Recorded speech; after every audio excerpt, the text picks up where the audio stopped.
கிறிஸ்துவுக்குள் பிரியமானவர்களே, கர்த்தரும் இரட்சகருமாய் இயேசு கிறிஸ்துவின் ஈடு இனிய நாமத்தினாலே உங்கள் யாவருக்கும் என் அன்பின் வாழ்த்துக்களை தெரிவித்துக் கொள்கிறேன்.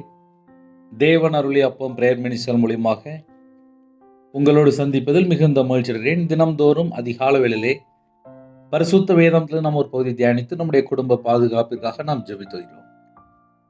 அதிகால வேளையில் அபிஷேகங்களை பெற்றுக்கொள்ள, தேவனுடைய கிருபை பெற்றுக்கொள்ள புதிய நாளிலும் இணைந்திருங்கள். வெளிப்படுத்தின விசேஷம் 22ஆம் அதிகாரம் 11, 12 ஆகிய வசனங்களிலே இந்த கடைசி காலத்தில் உள்ள ஜனங்களை குறித்து நாம் அறிந்து கொள்ள முடியும்.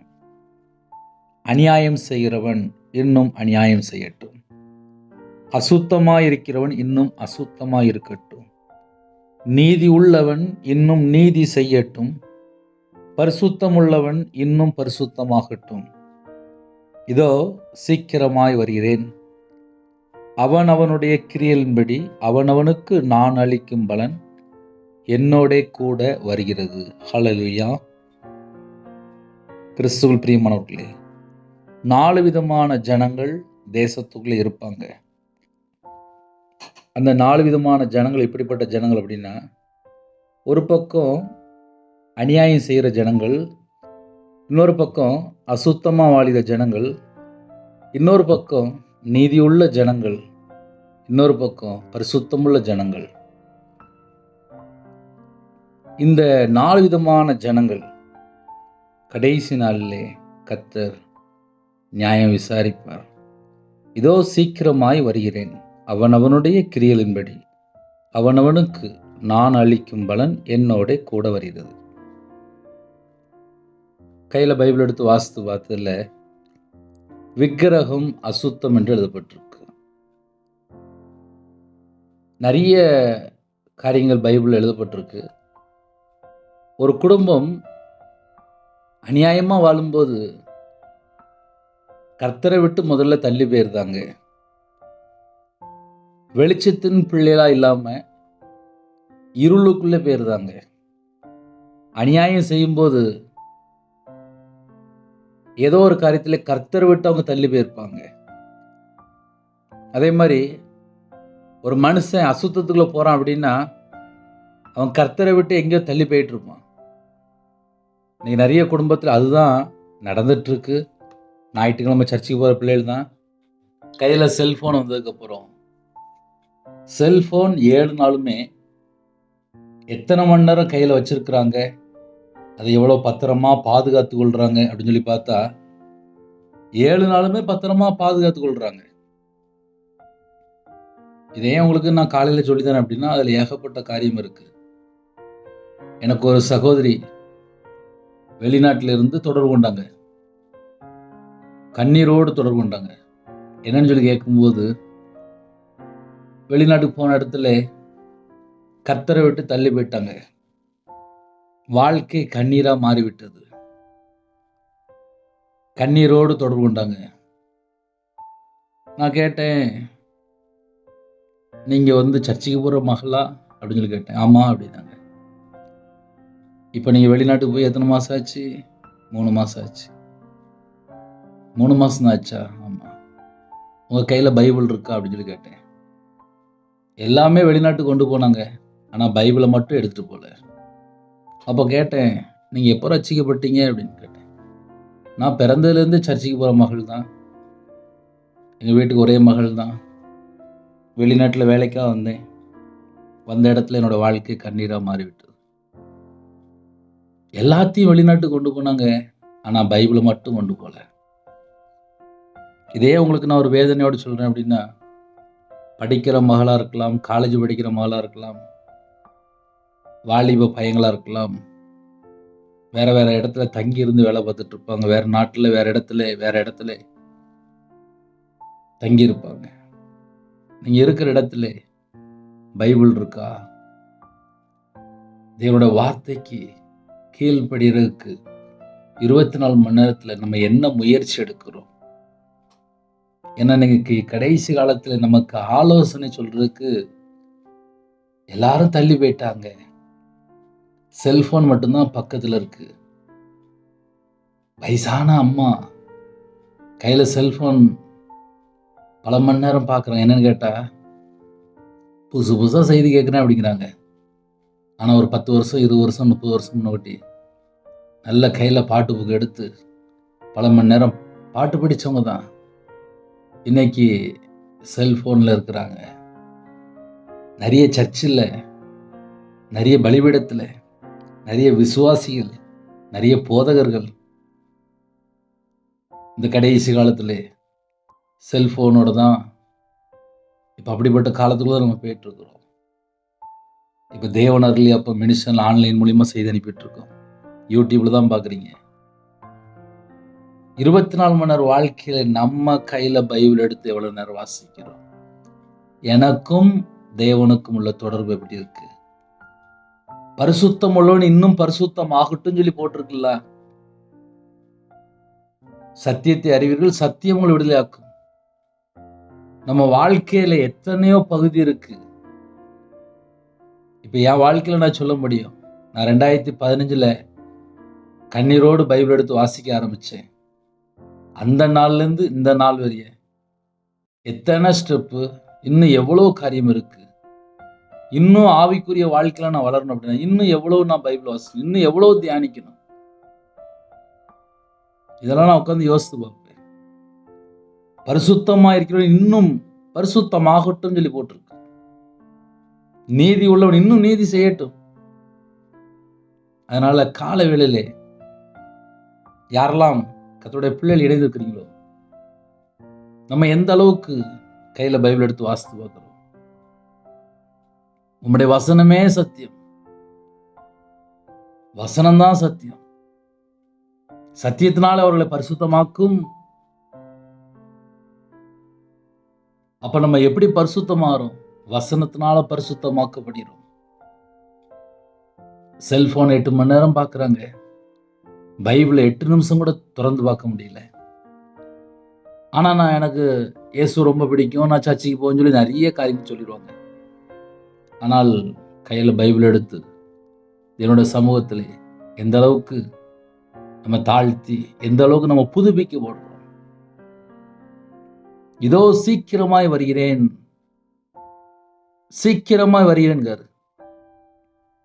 சிம்பிளா சொல்லணும் அப்படின்னா, நம்ம கையில பைபிள் எழுதி கொடுத்தாரு. அந்த பைபிளை ஒரு முறையாவது வாசித்து பார்த்துட்டோமா? நிறைய குடும்பத்தில் அப்படின்னு வாசிக்கல. ஒரு முழு பைபிளை வாசிக்காமல் இன்னும் எத்தனையோ கிறிஸ்துவ ஜனங்கள் இருக்கிறாங்க, கோடிக்கணக்கான ஜனங்கள் இருக்கிறாங்க. ஒரு நாள் ஒரு தகப்பனார்கிட்ட பேசிட்டு இருக்கும்போது, உங்களுக்கு 72 வயசு 73 வயசு ஆயிட்டு, இன்னைக்கு ஒருவேளை நீங்க மரித்தால் பரலோகத்தில் போய் நிற்கும்போது உன் கையில் நான் பைபிள் எழுதி கொடுத்தனே, நீ வாசித்து முடிச்சிட்டியா அப்படின்னு சொல்லி கேட்பார்ல. அப்படின்னு சொல்லி அந்த தகப்பனார்கிட்ட நான் பேசிட்டு இருந்தேன். அன்னைக்கு கையில் பைபிள் எடுத்து வாசிக்க ஆரம்பிச்சாங்க. அடுத்த வருஷம் நான் போய் பார்க்கும்போது 3 தடவை நான் வாசித்து முடிச்சிட்டேன், நான் 4வது தடவை வாசிட்டுங்க அப்படின்னாங்க. கையில் பைபிள் எடுத்து வாசிக்க ஆரம்பிச்சதுக்கு அப்புறம் அவங்களோட வாழ்க்கையில் எத்தனையோ ஒரு மாற்றங்கள். இந்த கடைசி காலத்திலே நிறைய காரியங்கள் உலகத்தில் தீமையான காரியங்கள் நடந்துட்டு இருக்கு. ஒரு பக்கம் ஜனங்கள் அநியாயமா வாழ்ந்துட்டு இருக்கிறாங்க, அசுத்தமா வாழ்ந்துட்டு இருக்கிறாங்க. அது அவங்களுக்கு தெரிய மாட்டுது. அப்படிப்பட்ட ஜனங்கள் யாராவது ஒருவேளை காலை வேளையில இணைந்திருந்தால், நம்ம காலையில பைபிள் எடுத்து வாசிக்கும் போது, வேதத்தை தியானிக்கும் போது, நம்ம வாழ்க்கையில நம்ம கர்த்தரை விட்டு எங்க தள்ளி போய் வாழ்ந்துட்டு இருக்கோம், அதை நமக்கு பரிசுத்த ஆவியானவர் வெளிப்படுத்துவார். பரிசுத்த ஆவியானவர் வெளிப்படுத்தும் போது நம்மளோட வாழ்க்கையில ஒரு மாற்றம் வரும். ஏன்னா 4 விதமான ஜனங்கள் இருக்கிறாங்க. அநியாயம் செய்யற ஜனங்களும் இருக்கிறாங்க, அசுத்தமா வாழ்ற ஜனங்களும் இருக்கிறாங்க, நீதி உள்ள ஜனங்களும் இருக்கிறாங்க, பரிசுத்தம் உள்ள ஜனங்களும் இருக்கிறாங்க. இதோ சீக்கிரம் வர்றேன்ட்டார். ஒருவேளை ஐயா நான் பரிசுத்தமா இருக்கேன், இன்னும் பரிசுத்தமாகணுமா? ஐயா நான் நீதிமானா இருக்கேன், இன்னும் நீதிமானா மாறணும், இன்னும் நீதி செய்யணும். ஒருவேளை கர்த்தரை விட்டு தள்ளி போய் துணிகரமா சில குடும்பத்துல போயிட்டு இருப்பாங்க. யார் வார்த்தைக்கும் கீழ்ப்படிய மாட்டாங்க. அம்மா வார்த்தையும் கேட்க மாட்டாங்க, மனைவி வார்த்தையும் கேட்க மாட்டாங்க, வாத்தியார் வார்த்தையும் கேட்க மாட்டாங்க, வேலை செய்கிற இடத்துலையும் கேட்க மாட்டாங்க, கையில் பைபிள் எடுத்து வாசிக்க மாட்டாங்க, போதவருடைய வார்த்தையும் கேட்க மாட்டாங்க. முக்கியமான ஒரு ஃப்ரெண்ட் இருப்பாங்க, அவங்க சொன்னாலும் கேட்க மாட்டாங்க, யார் பேச்சும் கேட்க மாட்டாங்க. அவங்க இஷ்டம் போல தங்களை கெடுத்து கொண்டு இருப்பாங்க. தண்ணி அடிப்பாங்க, விபச்சார அடிமையில் இருப்பாங்க, விக்கிரத்தில் இருப்பாங்க, யார் பேச்சும் கேட்க மாட்டாங்க. அநியாயம் செய்கிறோம், இன்னும் அநியாயம் செய்யட்டும், அப்படியே பைபிளில் போட்டிருக்கு. கேட்காம இஷ்டம் போல சுத்துறானா இன்னும் அப்படி சொல்லிட்டார். அவனவனுக்கு நான் அளிக்கும் பலன் என்னோட கூட வருகிறது. அப்ப இன்னைக்கு செய்தி என்ன அப்படின்னா, எந்த அளவுக்கு நம்மளோட இருதயம் மனமாற்றம் இருக்கு, அதெல்லாம் நம்ம கொஞ்சம் யோசித்து பார்க்கணும். இன்னைக்கு மனமாற்றம் இல்லாத கிறிஸ்டியன் எத்தனை பேர் இருக்கிறாங்க? ஏன்னா நான் அப்படி வாழ்ந்திருக்கேன், எனக்கு தெரியும். நான் ஒரு காலத்துல துன்மார்க்கனா வாழ்ந்துட்டேன். கையில பைபிள் எடுத்து வாசிக்கவும் தெரியுது, பாவியா என் மேல கிருபையா இருங்கப்பா. ஆமா, ஒரு குடும்பம் கையில பைபிள் எடுத்து வாசிக்குமோ தெரியும், இன்னும் நம்ம எத்தனை பகுதியில சீர் பொருந்த வேண்டும், இன்னும் எத்தனை காரியத்துல நம்ம குணப்பட வேண்டும், இன்னும் எத்தனை காரியத்திலே நான் மனம் திரும்பணும். இதெல்லாம் கையில பைபிள் எடுத்து வாசிக்கும் போதுதான் என்னோட வாழ்க்கையில ஒரு மாற்றம் கிடைச்சு. இன்னைக்கு குடும்பமா முழு நேர ஊழியம் பண்றோம் அப்படின்னா அதுக்கு பின்னாடி தேவனுடைய வார்த்தைக்கு கீழ்ப்படிய ஆரம்பிக்கணும். கீழ்ப்படுகிறது தான் உத்தமம். எத்தனையோ வசனம் இருக்கு. சில வசனம்லாம் வாசிக்கும் போது நான் என்னையே யோசிச்சு பார்ப்பேன், இந்த வசனத்துக்கு இன்னும் நான் கீழ்ப்படியணுமேப்பா, இன்னும் நான் கீழ்ப்படியணுமே, இன்னும் நான் கீழ்ப்படியணுமே, இன்னும் நான் கீழ்ப்படியணுமே. நம்ம வாழ்க்கையில எல்லாருமே இன்னும் தேவனுடைய வார்த்தையை கை கொள்ளும் போது பரிபூர்ணமான ஆசீர்வாதம் கிடைக்கும். அந்த பரிபூர்ணமான ஆசீர்வாதங்கள் கிடைக்க வேண்டும் என்றால் நம்ம கையில பைபிள் எடுத்து எவ்வளவு நேரம் வாசிக்கிறோம், தியானிக்கிறோம். ஏன்னா சில குடும்பத்திலே வாசிக்காம வாழ்ந்துட்டு இருப்பாங்க. எனக்கு ஒரு தாயார் கூப்பிட்டு இருந்தாங்க. அவங்க என்கிட்ட சொன்ன வார்த்தை என்ன அப்படின்னா, நான் பழைய ஏற்பாட்டில் கிட்டத்தட்ட ஒரு பாதி வாசி நான் தாண்டிட்டேன், அதை சொல்றதான் அடித்தேன் அப்படின்னாங்க. என்னம்மா அப்படின்னேன். நான் 2ஆம் கிளாஸ் தான் பிரதர் படிச்சிருக்கேன், நாளை எங்கே பைபிள் வாசிக்கிட போகிறேன் அப்படின்னு சொல்லிட்டு நான் வாழ்ந்துட்டு இருந்தேன். வீட்டில் பைபிள் இருந்துச்சு, உங்கள் செய்தி கேட்க ஆரம்பித்தேன், டெய்லி கேட்க ஆரம்பித்தேன். நான் 2ஆம் கிளாஸ் தான் படிச்சிருந்தேன், ஆனால் எழுத்து கூட்டி படிக்க ஆரம்பித்தேன். இப்போ ஓரளவுக்கு நல்ல பைபிளை தெளிவாக நான் வாசிக்கிறேன், பாதி பைபிளை நான் வாசித்து முடிச்சிட்டேன் அப்படின்னாங்க. இதெல்லாம் கர்த்தருடைய நாம மகிமைப்படணும். ஒரு குடும்பத்திலே ஒரு தாயார், அவங்க 2ஆம் கிளாஸ் தான் படிச்சிருந்தாங்க, ஆனால் இன்னைக்கு அவங்க பாதி பைபிளை வாசி முடிச்சிட்டாங்க. இதெல்லாம் கேட்கும் போதே நமக்கு ஐயோ நான் இன்னும் பைபிள் வாசிக்கலையே, நான் இன்னும் பைபிள் வாசிக்காம இருக்கிறேன்னு சொல்லி நமக்குள்ள ஒரு குற்ற உணர்வு வரணும். பைபிள் வாசிக்கின்ற ஒரு அக்கறை வரணும். ஏன்னா இன்னைக்கு நிறைய குடும்பத்துல செல்போனை கையில வச்சுட்டே இருக்கிறாங்களா, பைபிளை மறந்து போயிட்டாங்க. சில வீட்டுல மனைவியை மறந்து போயிருந்தாங்க, புருஷனை மறந்து போயிருந்தாங்க, பிள்ளைகளை மறந்து போயிருந்தாங்க, அம்மா அப்பாவை மறந்து போயிருந்தாங்க, எங்க இருக்குங்கிறது அதையும் மறந்து போயிருந்தாங்க. அப்புறம் மனநல ஆஸ்பத்திரியில் கொண்டு போய் சேர்த்துட வேண்டிய. இப்போ அப்படிப்பட்ட ஜனங்கள் தான் இருக்கிறாங்க. ஏன்னா காலம் கடைசியா இருக்கு, காலம் கடைசியா இருக்கு. கல்யாணம் வேண்டாம், புருஷன் வேண்டாம், மனைவி வேண்டாம், அம்மா அப்பா வேண்டாம், யாருமே வேண்டாம். அப்படின்னு என்ன அர்த்தம் அப்படின்னா, எதுலயோ பாதிக்கப்பட்டிருக்கிறாங்க, ஏதோ ஒரு காரியத்தில் சிக்கி இருக்கிறாங்க. அப்ப இப்படிப்பட்ட ஜனங்கள் வெளியில வரணும் அப்படின்னா அவங்க வீட்டில் இருக்கிற இடத்துல அவங்க கையில பைபிள் எடுத்து வாசிக்கணும். எனக்கு சில ஜெபகுரி வரும்போது நான் கேட்பேன், சர்ச்சைக்கு போறீங்களா அப்படின்னு சொல்லி கேட்பேன். போகலையே அப்படிம்பாங்க. எனக்கு அது துக்கமா இருக்கும். பக்கத்துல சர்ச்சை இருக்கு, ஆனா போக மாட்டேங்கிறாங்க. அப்ப எதனால ஒரு மனுஷனோட வாழ்க்கையில கர்த்தரை விட்டு தள்ளி போறான்னு சொல்லி பார்க்கும்போது, வீட்டுல பைபிள் இருக்கு, கையில பைபிள் எடுத்து வாசிக்க மாட்டேங்கிறாங்க. பக்கத்துல சர்ச்சை இருக்கு, சர்ச்சைக்கு போக மாட்டேங்கிறாங்க. ஜெபிக்கிறதுக்கு எவ்வளவோ தேவன் வாசல் திறந்து கொடுத்துருக்காரு, ஆனா ஜெபிக்க மாட்டேங்கிறாங்க. தேவனை தேடுறதுக்கு நல்ல கிருபையின் காலத்தை தந்திருக்காரு, நமக்கு எல்லா கிஃப்டும் தந்திருக்காரு. அவனவனுக்கு நான் அளிக்கும் பலன் என்னோட கூட வருது. தேவன் அருளி அப்போ பிரேயர் மினிஸ்டர் மூலியமா கேட்குறீங்களா? 365 நாளும் ஏதாவது ஒரு மாற்றம் இருக்கா? உங்க வாழ்க்கையில ஏதாவது ஒரு மாற்றம் இருக்கா?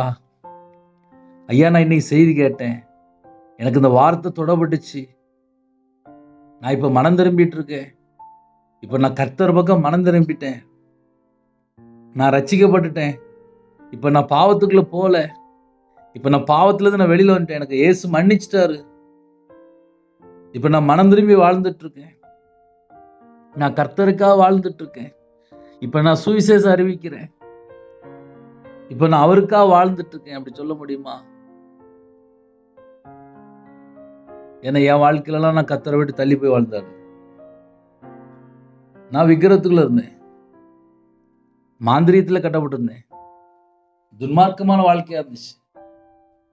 ஆனால் கையில பைபிள் எடுத்து வாசித்துக்கவும் தெரியுது, தேவன் எப்படிப்பட்டவர், இயேசு கிறிஸ்து எதுக்காக பூமிக்கு வந்தார், நம்மளை மீட்டு எடுக்க. ஆனா என் வாழ்க்கையில பார்த்தா நானே அடிமையில இருந்தேன். அப்ப என்னை மீட்டெடுங்கப்பா, என் பாவத்தை மன்னிச்சுங்கப்பா, என் அக்கிரமத்தை மன்னிச்சுங்கப்பா. அப்ப தேவனுடைய சமூகத்துல போய் தாழ்த்தி ஜெபிக்க ஆரம்பிச்சு. அதனால ஆவிக்குரிய ஒரு மனுஷன் வாழணும், வாழ்க்கையில வளரணும், ஆவிக்குரிய வாழ்க்கையில வளரணும் அப்படின்னா முயற்சி, தியாகம், அர்ப்பணிப்பு, தாழ்த்துறது, என்னோட சமூகத்துல இருக்கிறது, இதெல்லாம் முக்கியம். சின்ன ஜெபம் பண்ணி முடிச்சிருவேன். ஏன்னா காலையில் எத்தனையோ குடும்பத்தில் வெளியே கிளம்பிட்டு இருப்பீங்க. லைட்டா நம்ம யோசித்து பார்க்கலாம், இதோ சீக்கிரமா வருகிறேன், சீக்கிரமா வந்துடுவாரு. நம்ம வாழ்க்கையில நம்ம கர்த்தரை விட்டு எங்கேயாவது தள்ளி போயிருக்கிறோமா? அவனவனுடைய கிரியலின்படி அவனவனுக்கு நான் அளிக்கும் பலன் என்னோட கூட வருது அப்படி சொல்லி முடிச்சிட்டார். நம்ம என்னென்ன செய்யறோமோ அதுக்குள்ள எல்லா கிஃப்டும் கொண்டு வர்றாரு. ஏன்னா மனுஷனோட வாழ்க்கையில கர்த்தரை விட்டு தள்ளி போற காரியங்கள் எத்தனையோ காரியம் இருக்கு. ஏன்னா என் வாழ்க்கையில நான் கர்த்தரை விட்டு தள்ளி போயிருக்கேன். அதனால சொல்றேன், 24 மணி நேரமும் எந்த அளவுக்கு நம்ம தேவனுக்கு பிரியமானபடி வாழ்ந்திருக்கிறோம் யோசித்து பாருங்க. நல்லா வியாபாரத்தில் இருக்கும்போது 31 நாளும் வியாபாரம் உண்டு. வீட்டுக்கு வருது நைட்டு 11 மணிக்கு தான் வருவேன். காலையில் 5 மணி 6 மணிக்கு போயிடுவேன். காலையிலேருந்து ராத்திரி வரைக்கும் வியாபாரம் தான் பார்ப்பேன். பைபிள் வாசிக்க மாட்டேன், ஜெபம் பண்ண மாட்டேன், தேவனை தேட மாட்டேன், விக்கிரத்துக்கு பணம் கொடுத்தேன், மாந்திரியத்துக்கு பணம் கொடுத்தேன், சொந்த காசுலேயே சூனியம். ஆக மொத்தம் தேவனை தேடவே இல்லை, துன்மார்க்கம். அவ்வளோதான், முடிஞ்சிச்சு. லாஸ்ட்டு கையில் பைபிள் எடுத்து வாசித்து, என்னை மன்னிங்கப்பா, என்னை மன்னிங்க, கண்ணீரோடு ஜெபிக்க ஆரம்பிச்சு.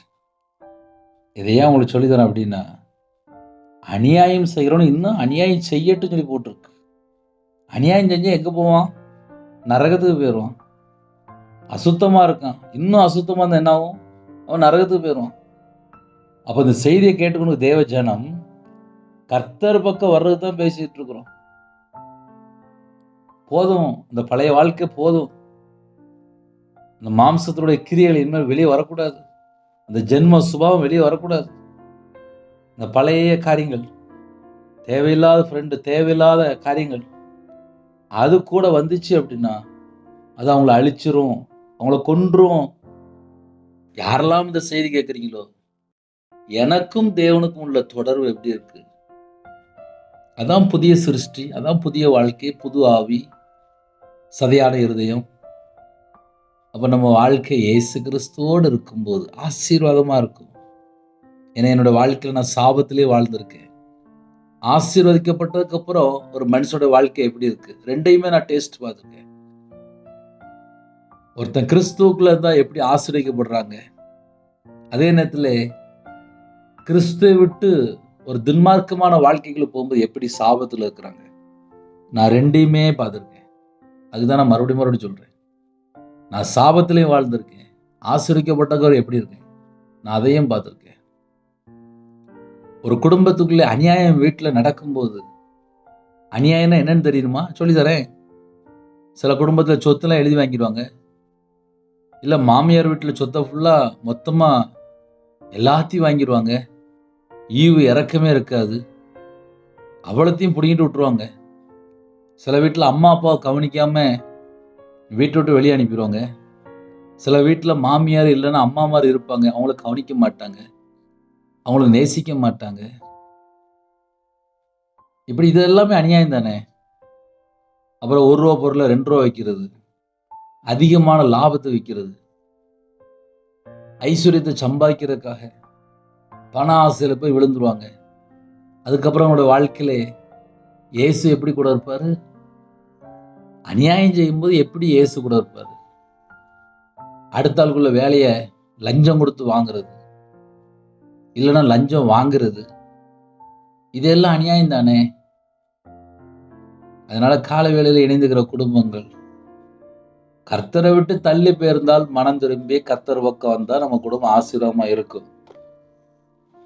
இல்ல பிரதர், யார் என்ன சொன்னாலும் நாங்க கேட்க மாட்டோம், நாங்க எங்க அம்மா அப்பா வார்த்தையும் கேட்க மாட்டோம், வீட்டுல மனைவி வார்த்தையும் கேட்க மாட்டோம், நாங்க இஷ்டம் போலதான் வாழ்வோம் அப்படின்னா கொஞ்ச நாள் நல்லதா இருக்கும். ஆனா முடிவு எப்படி இருக்கும் தெரியாது. அவனுக்கு நான் அளிக்கும் பலன் என்னோட கூட வருகிறது. ஒரு மனுஷன் அதிகமான தவறு பண்ணிட்டு இருக்கும்போது தேவன் பார்த்துட்டே இருப்பாரா? மனம் திரும்புறதுக்கு எத்தனையோ பிரசங்கம் இருக்கு, எத்தனையோ ஊழியக்காரங்க மூலியமா பேசிக்கொண்டே இருக்கிறார். இந்த கிருபையின் காலத்திலே மனம் திரும்பாமல் மறுபடியும் தேசத்துக்குள்ள போய் அநியாயமான காரியத்திலேயோ அசுத்தமான காரியத்துக்குள்ளே போகும்போது அந்த இடத்துல கர்த்தருடைய பாதுகாப்பு இருக்காது. நான் பைபிள் ஃபுல்லா வாசித்ததுக்கு அப்புறம் என்கிட்ட என்னெல்லாம் மிஸ்டேக் இருக்கு அப்படிங்கிறத நான் கண்டுபிடிக்க ஆரம்பிச்சேன். அதனாலதான் நான் நிறைய காரியத்தை சில இடத்துல பேசிட்டு ஓப்பன் டாக்ல ஆன்லைன் மூலியமா கேட்குறீங்களா, ஒரு 10 நிமிஷம் எக்ஸ்ட்ரா பேசிட்டேன். ஆனா அந்த 10 நிமிஷம் வாழ்க்கை உங்களுடைய வாழ்க்கையை மாற்றுதா? உங்க இருதயத்துக்குள்ள சீர் பொருந்ததுக்குள்ள காரியங்கள் கிடைச்சிட்டா? இல்ல பிரதர், நீங்க என்ன பேசலாம், நாங்க மறுபடியும் போய் ஒரு 6 மணி நேரம் செல்போன்ல நாங்க அடிமையா இருப்போம். அந்த 6 மணி நேரம் நம்ம எதை பார்க்கிறோம்? அதுல நல்லது இருக்கு, கெட்டது இருக்கு. நம்மளை எங்கேயாவது கொண்டு போய் சேர்த்துரும். பாவம் செய்யற ஆத்துமா சாகுமா? பாவம் செய்ய வைக்கிறதுக்கு இப்ப கையிலே செல்போன் வந்துட்டு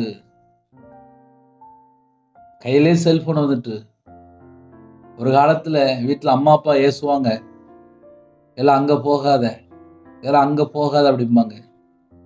இப்ப யாரு எங்கேயும் போகலாம் வேண்டாம், கையில செல்போன் எடுத்தாலே போதும், அது அங்க கூட்டு போயிருது, இன்னொரு பக்கம் இங்க கூட்டு போயிருது. ஒரு மனுஷன் பரலோகத்துக்கு போறதுக்கு நம்ம எத்தனை செய்தி கேட்டு நம்ம இருதயம் எப்படி மனம் திரும்பி இருக்கு? இதை நம்ம கொஞ்சம் யோசித்து பார்த்து இந்த நாளை நம்ம தொடங்குவோம். அநியாயமான காரியம் ஏதாவது இருந்துச்சு அப்படின்னா அது என்னன்னு சொல்லி கொஞ்சம் கண்டுபிடிங்க. அசுத்தமான காரியம் ஏதாவது இருக்கா அதை கொஞ்சம் கண்டுபிடிங்க. தூங்கி எந்திரிச்ச உடனே குளிச்சுட்டு ஒரு புது ட்ரெஸ் போடுவோம் அப்படின்னா என்ன அர்த்தம் அப்படின்னா ஃப்ரெஷ்ஷா ஆவிக்குரிய வாழ்க்கையிலே மறுபடியும் நம்முடைய வாழ்க்கையில் அநியாயம் தொடருதா, மறுபடியும் அசுத்தம் தொடருதா, அந்த மறுபடியும் அந்த பழைய வாழ்க்கை தொடருதா, அந்த பழைய காரியங்கள் தொடருதா, இதைத்தான் நம்ம கண்டுபிடிச்சு பார்க்கணும். நான் கையில பைபிள் எடுத்து வாசிக்கும்போது இப்படிதான்ப்பா நான் யோசித்தேன். நான் பரலோகத்துக்கு போகணும்னு சொல்லி ஆசைப்பட்டேன், எனக்கு நித்திய ஜீவன் சொல்லி ஆசைப்பட்டேன். நான் பரலோகத்துல போய் ஒரு நாள் பிதாவை போய் பார்க்கணும், பரலோகத்துல போய் நான் பிதாவை போய் பார்க்கணும் அப்படின்னா இந்த பூமியில நான் எப்படி இருக்கணும் அப்படின்னு சொல்லி யோசிக்க ஆரம்பிச்சேன். நான் எப்படி வாழணும், எனக்கு ரொம்ப விவரம் தெரியாது. கையில பைபிள் எடுத்து வாசிக்க ஆரம்பிச்சேன். எனக்கு ஆவியார் என்னென்ன காரியத்துல கற்றுக் கொடுத்தாரோ அந்த வார்த்தைக்கு நான் கீழ்ப்படிந்து வாழ ஆரம்பிச்சேன். அதை அப்படியே உங்கள்கிட்ட பேசிட்டு இருக்கேன்.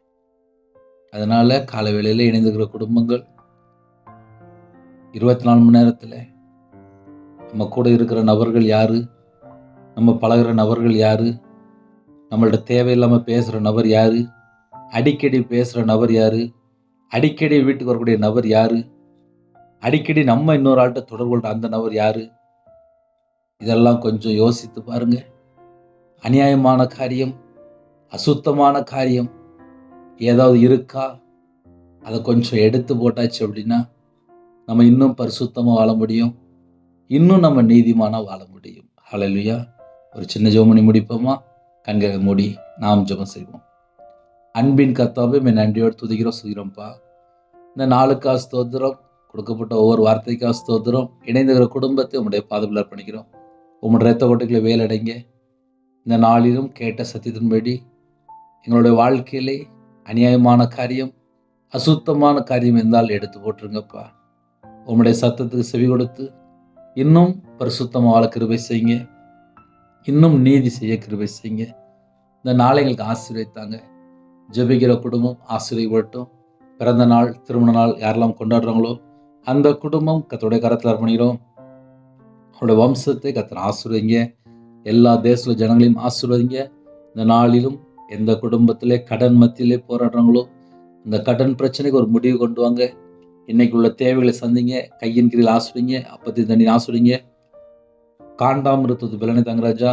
கழுகுகளை போல செட்டில் விரித்து எழும்ப கிருபை தாங்க. ஜெப அபிஷேகம் தாங்க. இருதய மனக்கண்கள் திறங்க. கொழுந்து விடுடைய அக்னி என்னுடைய உள்ளத்தில் பட்டி பிடிட்டும். தேவையில்லா எண்ணங்கள், தேவையில்லா சிந்தனைகள் எல்லாவற்றையும் நீக்கி போட்டுருங்க. குறைகள், குற்றங்கள் எல்லாவற்றையும் மன்னிச்சிருங்க. உங்கள் கரத்தில் அர்ப்பணிக்கிறோம். யாரெல்லாம் தங்களை தாழ்த்துறவங்களோ எல்லா குடும்பமும் இயேசு கிறிஸ்துவின் இரத்தத்தினாலே, இயேசு கிறிஸ்துவின் நாமத்தினாலே ஆசீர்வதிப்பட்டும். பலனிலை திறந்து, பண்டக சாலை திறந்து ஆசீர்வதிங்க. கர்த்தருடைய கரத்தில் அர்ப்பணிக்கிறோம். எல்லா தேச ஜனங்களையும் ஆசீர்வதிங்க. வெளியில் புறப்படுறாங்க, வாகனத்தில் போகிறாங்க, டிரைவிங் லைனில் இருக்கிறாங்க, எல்லா குடும்பத்தையும் ஆசீர்வதிங்க. பாதுகாத்து கொள்ளுங்க. வேலைக்கு போகிறாங்க, சிறு பிள்ளைகள் முதற்கொண்டு முதியோர் யாரெல்லாம் வெளியில் புறப்படுறாங்களோ எல்லா குடும்பத்துக்கும் அப்பா அதிகமான பாதுகாப்பு தாங்க. முன்னும் பின்னுமா தேவதை நிப்பாட்டுங்க.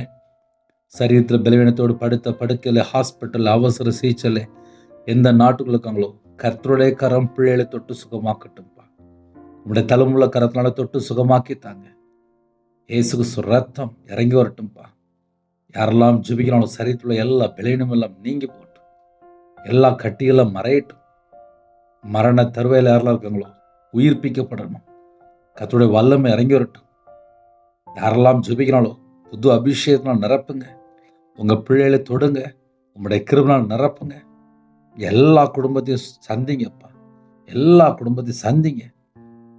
தேவன் அருளை அப்பம் பிரேயர் மினிஸ்டர் எழுதுகிற குடும்பங்கள் ஆட்டுக்குட்டியும் ஜீவபஸில் எழுதப்படணும். எங்களை மன்னித்து எங்களை மறுபடியும் உருவாக்குங்க. கர்த்தரை விட்டு தள்ளி போன பாவத்தை எல்லாம் மன்னிச்சிருங்க. மன்னித்து எங்களை உருவாக்குங்க. ஜெபிக்கிற குடும்பம் எழும்பட்டும்ப்பா. வேதத்தை தியானிக்கிற பிள்ளைகள் இன்னுமாக வேதத்தை தியானிக்க ஆரம்பிக்கட்டும். யாரெல்லாம் இணைந்துக்காங்களோ உங்களுடைய இருதய மனக்கண்கள் திறந்து விடுங்க. இன்னைக்கு என்னென்ன தேவைகளுக்காக ஜெபிக்கிறாங்களோ தேவைகளை சந்திங்க. வேலைக்காக ஜெபிக்கிறாங்க, டிரான்ஸ்ஃபருக்காக ஜெபிக்கிறாங்க, வெளிநாட்டு போகிறக்காக ஜெபிக்கிறாங்க, வாசல் திறந்து விடுங்க. சொந்தமாக வீடு கட்டி சொல்லி ஆசைப்படுறாங்க, கர்த்தர் வாசல் திறந்து விடுங்க. கர்த்தருடைய கரம் ஒவ்வொரு பிள்ளைகளோட இருக்கட்டும். படிக்கிற பிள்ளைகளுக்கு விசேஷமான ஞானத்தை தாங்க. எக்ஸாம் எழுதுக்கு ஆயத்தமாயிட்டு இருக்காங்க, அந்த பிள்ளைகளுக்கு சகலமான பாதுகாப்பு தாங்க. உங்க கரத்தில் இருப்பீங்க. எல்லா குடும்பத்துக்கும் கர்த்தர் வேலையடைங்க. குடும்பங்கள் ரட்சிக்கப்படணும். கர்த்தரை விட்டு தள்ளி போயிட்டாங்கப்பா. மதுபான அடிமை, விபச்சார அடிமை, போதை அடிமையில் இருக்காங்க. அந்த குடும்பங்கள் வெளில வரணும், மனம் திரும்பணும்ப்பா. கற்பத்தினிக்கா ஜெபிக்கிறாங்கப்பா. கர்த்தர் மனம் இருங்க. மாசமா இருக்காங்க, கர்த்தர் ஆசிரிங்க. டெலிவரி போறாங்க, கர்த்தரை கூட இருங்க. நார்மல் டெலிவரி ஆயிட்டாங்க. திருமணத்துக்கு ஆயத்தமாக இருக்காங்கப்பா. ஏற்ற துணை தாங்க. திருமணம் உடையதுக்கு அப்புறம் எங்கெல்லாம் கர்த்தரை விட்டு தள்ளிவிட்டாங்களோ எல்லாவற்றையும் மன்னிச்சிருங்க. மன்னிச்சிருங்க. மன்னித்து குணமாக்கித்தாங்க. உங்கள் நாமமையும் எடுத்தும் உங்களுடைய பாதவில் அர்ப்பணிக்கிறோம். யாரெல்லாம் அதிக வேதனையோட துக்கத்தோடு கண்ணீரோடு இருக்காங்களோ எல்லாவற்றையும் நீக்கி போட்டுருங்க. கர்த்தர் பொறுப்படுத்துங்க. இயேசு கிறிஸ்துவின் பிதாவே, ஆமென். தேவனுக்கு அமை உண்டதாக. கர்த்தர் தாமே உங்களையும் உங்கள் குடும்பத்தில் சகல காலத்தில் சம்பூர்ணமாக திருப்தியாக கர்த்தர் கூட ஆசீர்வதிப்பாராக. ஆமென். கர்த்தராகிய இயேசுவின் கிருபையும் பிதாவாகிய அன்பும் பரிசுத்தனுடைய ஐக்கியமும் இப்பொழுதும் எப்பொழுது சதாகாலங்களிலும் நம்மளோடு கொடுப்பதாக. ஆமென். கிறிஸ்துவுக்குள் பிரியமானவர்களே, 9363064181 உண்டாகும். நாங்கள் உங்களுக்காக குடும்பத்துக்கு ஜெபிப்போம். எங்களுடைய ஊழியலுக்காக தொடர்ந்து ஜெபித்துள்ளுங்கள். கர்த்தர் உங்களையும் உங்கள் குடும்பத்தின் சகல காலத்திலும் சம்பூர்ணமாக திருப்தியாக கர்த்தர் கூட ஆசீர்வதிப்பாராக. ஆமென். God bless you.